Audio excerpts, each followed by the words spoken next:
Alright, guys. So, I did not realize that I was going to be on here for so long. But anyway, so this is, I guess I'm continuing. As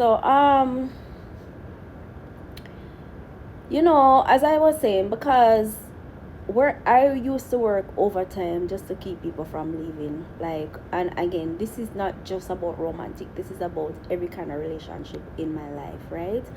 But going into therapy and realize that healthy work is like learning to sit with it. Like, healthy work is asking, why does this trigger me so deeply? Like, why does reflection feel like death? Why do I panic when someone needs space, right?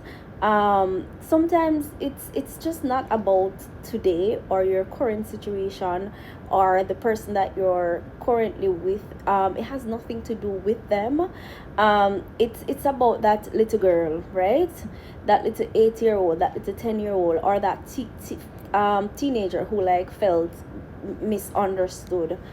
And it's not to like blame our parents, because a lot of us like who were raised in the Caribbean, I feel like we have similar stories, and we know that like our parents did their best, you know um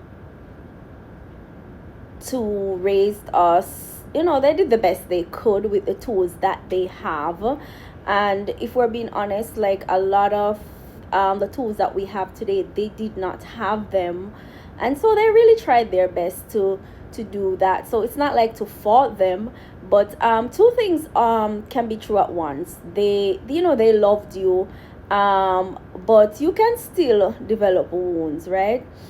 It's not that you're blaming them, it's just like awareness. And awareness is very, very powerful, because you understand that where your patterns come from. Like, you can stop punishing yourself. You can say, oh my god, I'm like not crazy, I'm not too much, I'm not needy. You adapted, you survived like the only way you knew how. But you see, now that I'm grown, and hey, let me tell you, survival mode relationships will drain you. And I know that. And I meant just being very, very, very honest, right?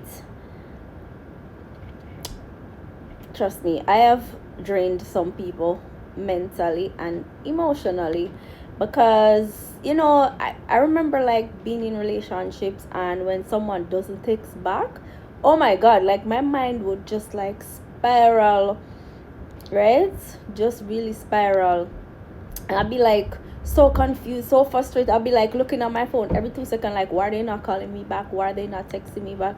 And that's not wicked. That's just like your nervous system remembering like instability. So when someone changed their tone and you assume they're leaving, that's not drama, that's hyper awareness you develop to protect yourself, right? And I have struggled. I cannot tell you over the years how much I have struggled in my relationships, because I struggled with boundaries. I did not have any boundaries. Oh my god, let me tell you, I did not have any boundaries at all. And let me tell you, people love you when you don't have boundaries, when they can just do whatever. And once, I think I learned that like, if I behave, if I perform, if I don't make them upset, like if I don't express how I truly feel, like if I don't ask for too much, then they will like want to be in the relationship. They would want to be friends with me. They would want to be girlfriend, or stuff like that. But was that like even real love? No, it wasn't. Real healthy love? Nope, nope, it wasn't. It really, really, really wasn't. And real love doesn't really require you to abandon yourself. And that's the shift. Healing really is learning that people leaving does not mean you are unworthy. And that's something that I had to learn, because I have a hard time accepting people walking away from me. I really do struggle with that a lot in like a lot of my relationships. And again, this is not just romantic. When I say relationships, I mean like platonic, family. um I struggled a lot with that. So I had to learn, and I'm still learning honestly, that when people leave, sometimes people say they want to take a break, or some people will say, oh, this friendship is not working out. And I am still learning to like not take it personal and not think that I'm not worthy. Sometimes it's about the other person, it's about where they are in life.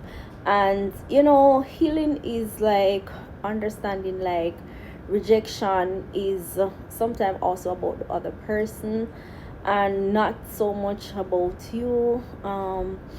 Silence is information, inconsistency is clarity. Because a lot of time I would like be okay with inconsistent behaviors. And healing is being okay even if someone chooses differently. So even someone chooses to walk away, it's okay, because their value was never attached to their choice. But being in therapy has really helped me to realize that, hey, it's not always about the other person. Sometimes it's about you. Sometimes you are the problem. And dealing with this has really honestly ruined a lot of like great relationships that I have had in the past. And I just couldn't understand, because I keep saying to myself, I am such a good person.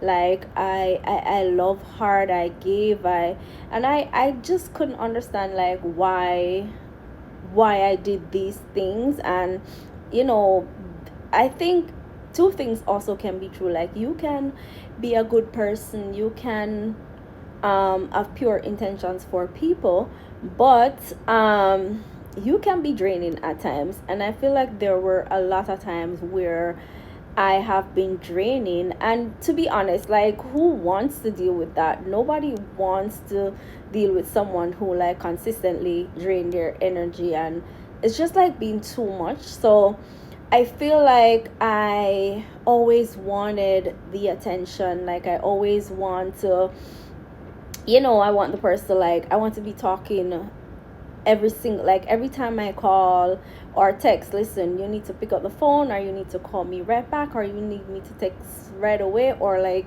I just like start to panic. And even like my girlfriend, I have like a real good girlfriend who I talk to every day, and she's like, oh my god, girl, you're so petty, you're so this. Because I'm like, listen, I'm not calling you anymore because you don't call me. When I call you, you don't pick up the phone. And she's like, oh my god, like, you're so draining. And I'm like, well, I'm checking in on you, why you're not picking up the phone, right?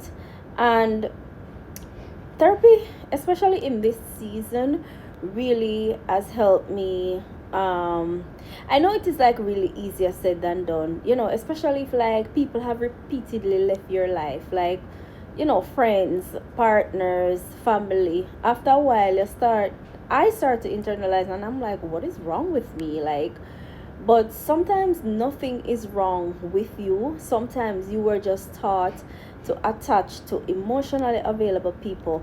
Um, because again, it's how you know you were raised up. Sometimes chaos feel like home, and peace feels uncomfortable. I can really attest to that. Sometimes chaos, you know, it's not like that I want to be chaotic or dramatic, but it's just like I do start to get a lot of anxiety. Like when there is peace and everything is going great, I'm like panicking. I'm like, okay, I'm like expecting something to go wrong.